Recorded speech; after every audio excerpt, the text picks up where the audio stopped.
Eh, c'est vraiment chouette ce séjour en Bretagne. Tiens, je t'envoie une photo. Tu l'as reçue?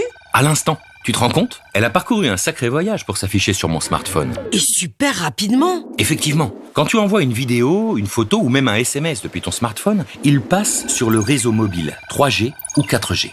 Reprenons ta photo. Elle est codée dans un langage informatique grâce à des combinaisons de 0 et de 1.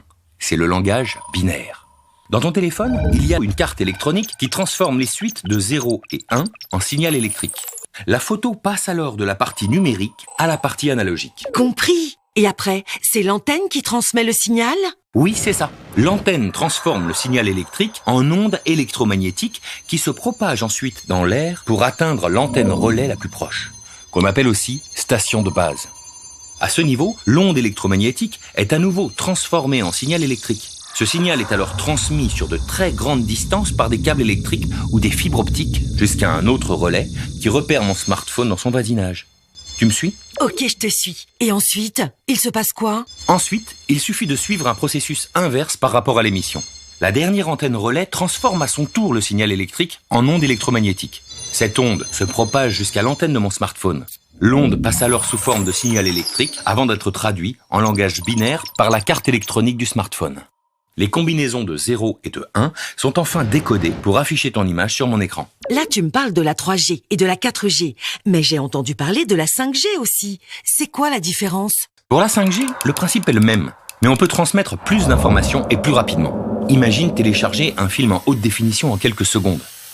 Le but est de diminuer le délai d'acheminement des informations de 10 à 1 milliseconde. Par exemple, en demandant aux antennes relais à proximité des smartphones de prendre en charge des calculs qui sont aujourd'hui réalisés sur des serveurs lointains.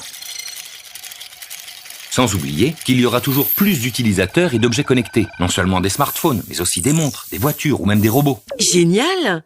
Et ce n'est pas possible de faire tout ça avec la 4G? La 4G a déjà augmenté le débit, mais avec la 5G, il sera 50 fois plus important. En général, pour augmenter le débit, on cherche à élargir la bande de fréquence du signal transmis, c'est-à-dire l'écart entre la fréquence la plus faible et la fréquence la plus haute du signal envoyé. Mais aujourd'hui, entre la radio, la TNT, les satellites, l'aéronautique, la météorologie ou même les télescopes scientifiques, presque toutes les gammes de fréquences des ondes sont déjà exploitées. Résultat, la partie du spectre réservée à la 4G n'est plus assez grande. Elle commence à être saturée. Si l'on veut intégrer encore plus d'objets connectés, il faut donc coloniser une autre partie du spectre radio où de grandes bandes de fréquences sont encore disponibles. La 5G utilisera des bandes de fréquences plus larges que la 4G. Et cela dans une gamme de fréquences pouvant aller de 30 GHz à 300 GHz. Elles correspondent au domaine des ondes millimétriques. Comme ces ondes ont des fréquences plus élevées, elles s'atténuent plus rapidement dans l'air au fur et à mesure qu'elles se propagent. Et si ça va moins loin, on fait comment pour recevoir les informations? La solution, c'est d'installer plus d'antennes relais sur le territoire. On les appelle des stations de base millimétriques. Comme ça, on densifie le réseau pour connecter localement un maximum de personnes ou d'objets.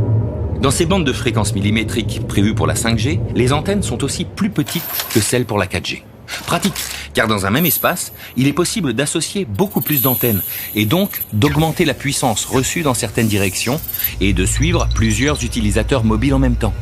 Mais il va y avoir des signaux dans tous les sens. Ça risque pas de faire des interférences? L'avantage des antennes millimétriques, c'est qu'elles peuvent envoyer des signaux dans des directions beaucoup plus précises que les antennes utilisées actuellement pour la 4G. En attendant, restons tous sur de bonnes ondes.